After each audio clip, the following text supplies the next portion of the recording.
구티비가 코로나19로 어려움을 겪고 있는 미자립 개척교회를 위로하는 치유 콘서트를 열었습니다. 대구 신천지 코로나19 집단 감염 사태로 이단 사이비 교도들이 대거 이탈하는 가운데 탈퇴자 상담 방법을 공유하는 자리가 마련됐습니다. 코로나19발 경기 침체로 전국 미자립 교회들이 힘든 시기를 보내고 있습니다.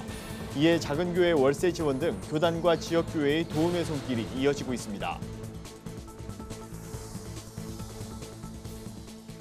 안녕하십니까. 구티비 뉴스입니다. 구티비가 코로나19로 어려움을 겪고 있는 미자립 개척교회를 위로하는 치유 콘서트를 열었습니다. 송정미 사모를 비롯해 실력 있는 찬양 사역자들과 뮤지션들이 함께 멋진 무대를 선보였다고 하는데요. 코로나19로 인해 관객 없이 진행된 이번 콘서트는 내달 구티비를 통해 방송될 예정입니다. 보도에 김민주 기자입니다.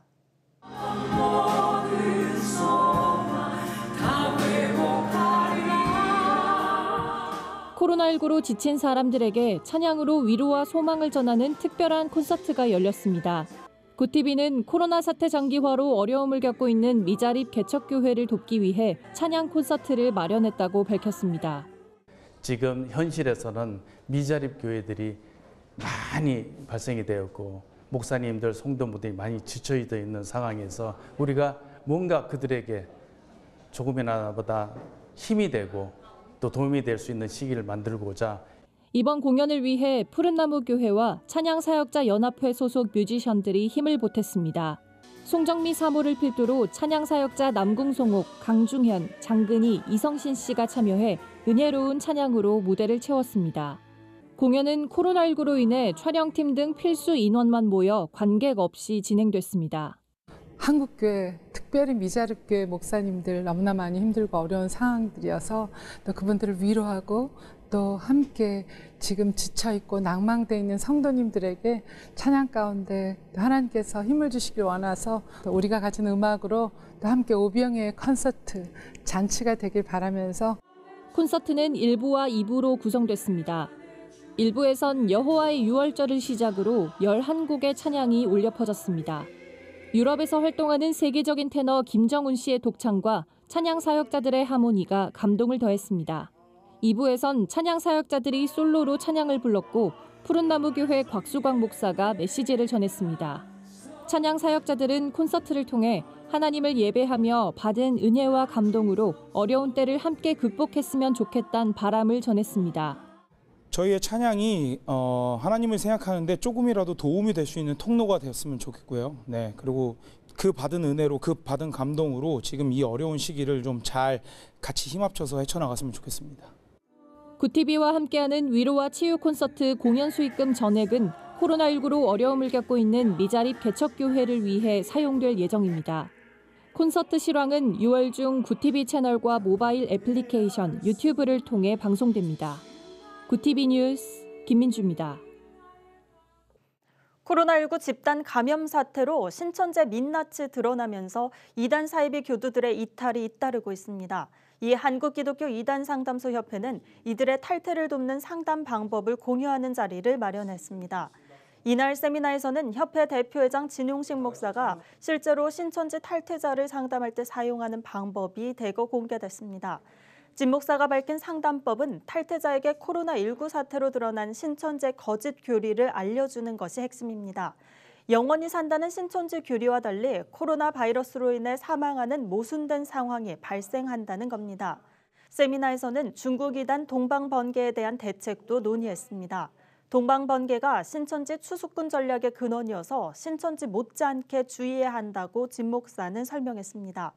진 목사는 이단에 빠지지 않으려면 무엇보다 경계심을 갖고 교회 밖 성경 공부를 삼가야 한다며 이단 대책을 공유하고 교회에 침투한 내부 정탐자를 색출하는 방법도 효과적이라고 강조했습니다. 코로나19발 경기 침체로 전국 미자립 교회들이 힘든 시기를 보내고 있습니다.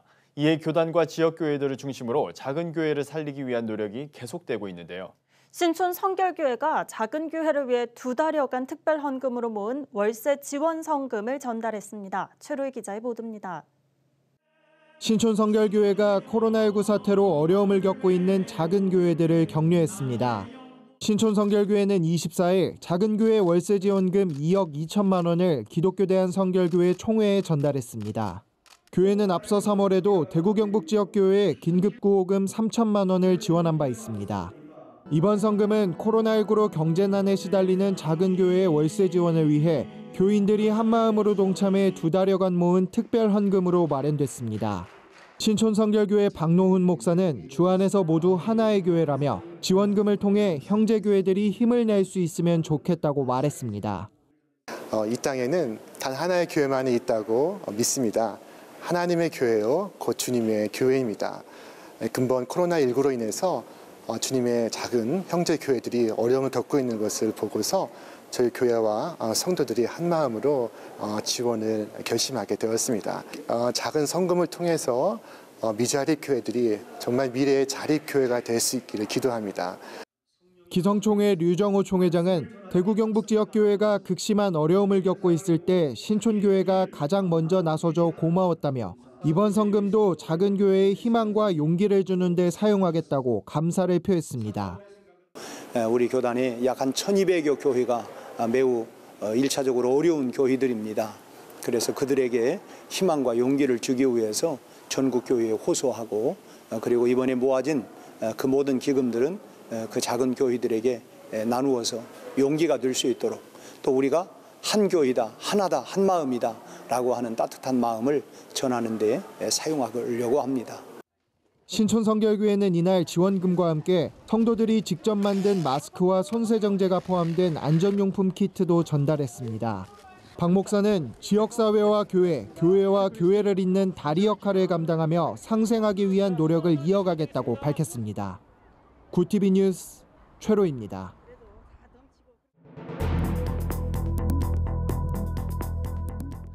세계 곳곳의 주요 소식을 살펴보는 시간입니다. 중국이 홍콩 내 반정부 활동을 처벌할 수 있는 국가보안법 제정을 선포하자 홍콩 시민들이 반대 시위를 벌였습니다. 당초 대규모 거리 행진이 예고됐었지만 경찰이 최루탄을 발사하며 강경 진압에 나섰습니다. 자세한 소식 박은결 기자가 전해드립니다. 홍콩에서 경찰과 시민들이 다시 충돌했습니다. 중국이 지난 22일 홍콩 국가보안법 제정을 공식화하자 시민 수천 명이 독립을 외치며 거리로 나왔습니다. 홍콩 보안법에 국가를 분열시키는 활동 등을 처벌하는 내용이 담겼기 때문인데요. 이 때문에 최루가스와 물대포 등이 다시 등장했고 24일 열린 시위에선 200여 명이 경찰에 체포됐습니다. 27일에는 중국 국기를 모독하는 사람을 처벌하는 내용의 법안을 홍콩 입법회가 심의할 예정입니다. 중국이 이번 주 안에 홍콩 국가보안법을 통과시킬 거란 전망이 나오면서 반대 투쟁은 더욱 거세질 걸로 보입니다. 각국 정부가 코로나19 확산세를 늦추고자 국민에게 이동 제한령을 강제하면서도 정작 지도급 인사들의 위반 사례가 잇따르고 있어 눈총을 사고 있습니다. 최근 알렉산더 펜데어벨렌 오스트리아 대통령은 수도 빈의 한 식당에서 자정이 넘게 머물다가 경찰에 단속됐습니다. 더군다나 도미닉 커밍스 수석 보좌관은 코로나19 증세 속에서 장거리를 이동한 사실이 드러났습니다. 도널드 트럼프 대통령도 최근 이딴 외부 행보 중에 마스크를 쓰지 않은 데다 미 현충일 연휴 기간에 본인 소유의 골프클럽을 방문한 것으로 알려졌습니다. 거리두기 지침을 위반할 시 벌금 등 공권력을 행사한 것을 감안하면 모순된 상황이라는 지적이 나옵니다. 시진핑 중국 국가주석이 코로나19 사태에 중국의 보건 및 의료 체계가 큰 역할을 했지만 단점도 노출했다며 조기 경보 시스템 구축을 촉구했습니다.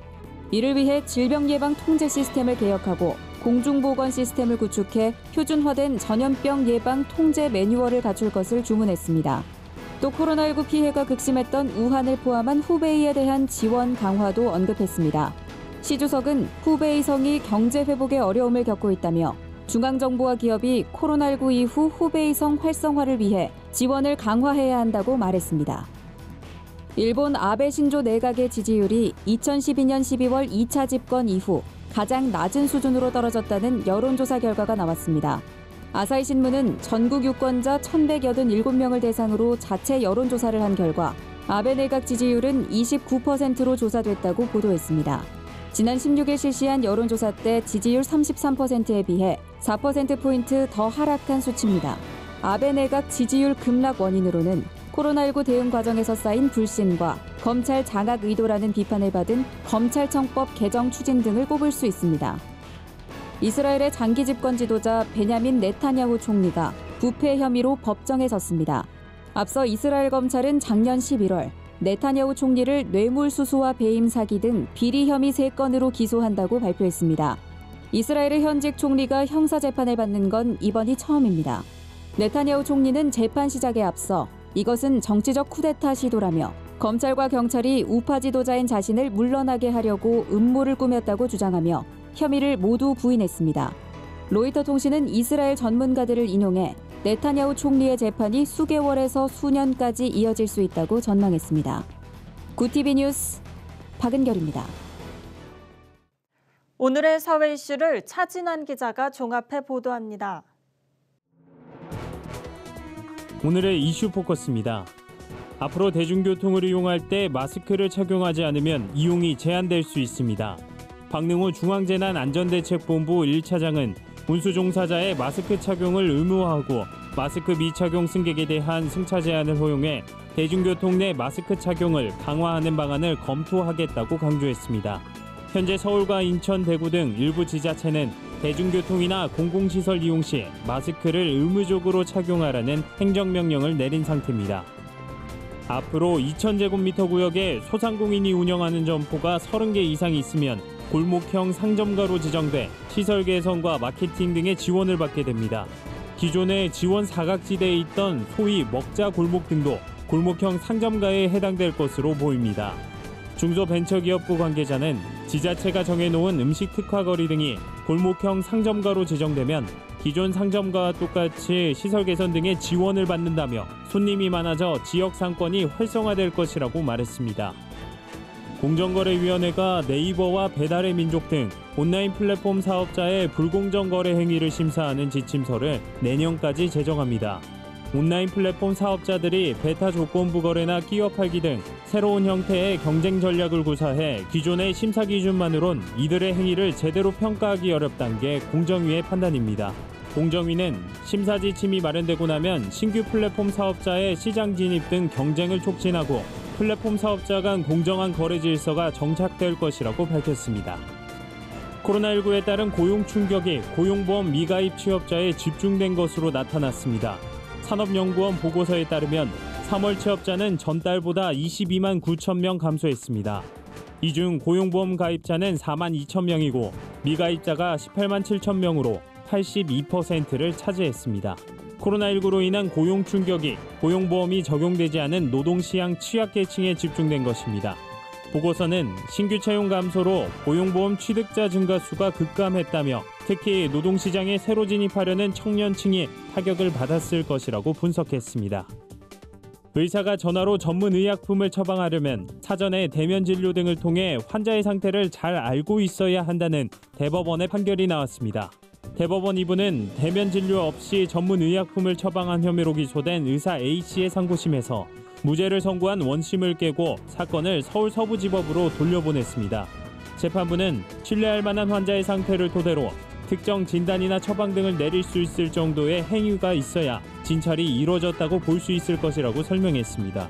의사 A씨는 지인의 요청으로 만난 적 없는 환자 B씨에게 전화로 전문 의약품을 처방해 줬다가 재판에 넘겨졌습니다. 이르면 6월부터 1시간 이내에 코로나19 검사를 완료할 수 있는 진단키트를 국내에서도 사용할 수 있게 될 전망입니다. 질병관리본부는 6월 1일부터 5일까지 코로나19 응급용 선별검사에 쓸 수 있는 진단키트에 대한 긴급 사용 승인 신청을 받습니다. 긴급한 수술이나 분만 등을 앞둔 환자의 코로나19 감염 여부 확인이 신속하게 이루어질 것으로 보입니다. 바이오 업계에 따르면 시선바이오 머티리얼스 등 국내 일부 체외진단 의료기기 기업이 응급용 코로나19 진단키트의 긴급 사용 승인을 신청할 계획입니다. 구티비 뉴스 차진환입니다. 글로벌 선교방송단과 함께하는 교계 소식을 윤인경 기자가 보도합니다. 순복음 춘천교회 정종순 교회기자가 보내온 소식입니다. 강원도 기독교 총연합회가 지난 22일 순복음 춘천교회에서 정기총회를 열었습니다. 이날 정기총회에선 순복음 춘천교회 이수영 목사가 신임회장에 원주 선교제일교회 유화종 목사가 사무총장에 각각 선출됐습니다.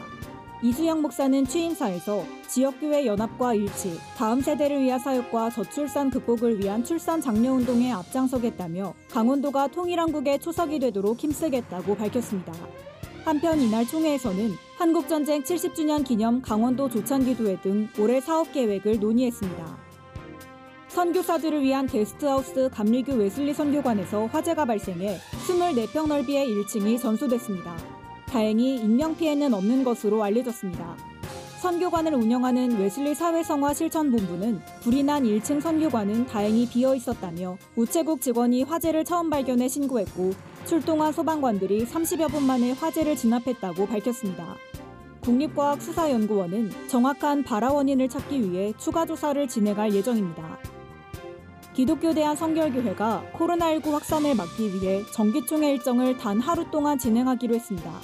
기성총회 임원회는 제114년차 총회 일정을 이틀에서 하루로 단축하고 중대 사안을 제외한 모든 보고를 서면으로 받기로 했다며 안전하게 총회를 마칠 수 있도록 철저한 방역과 모든 감염 예방 조치를 동원할 것이라고 밝혔습니다.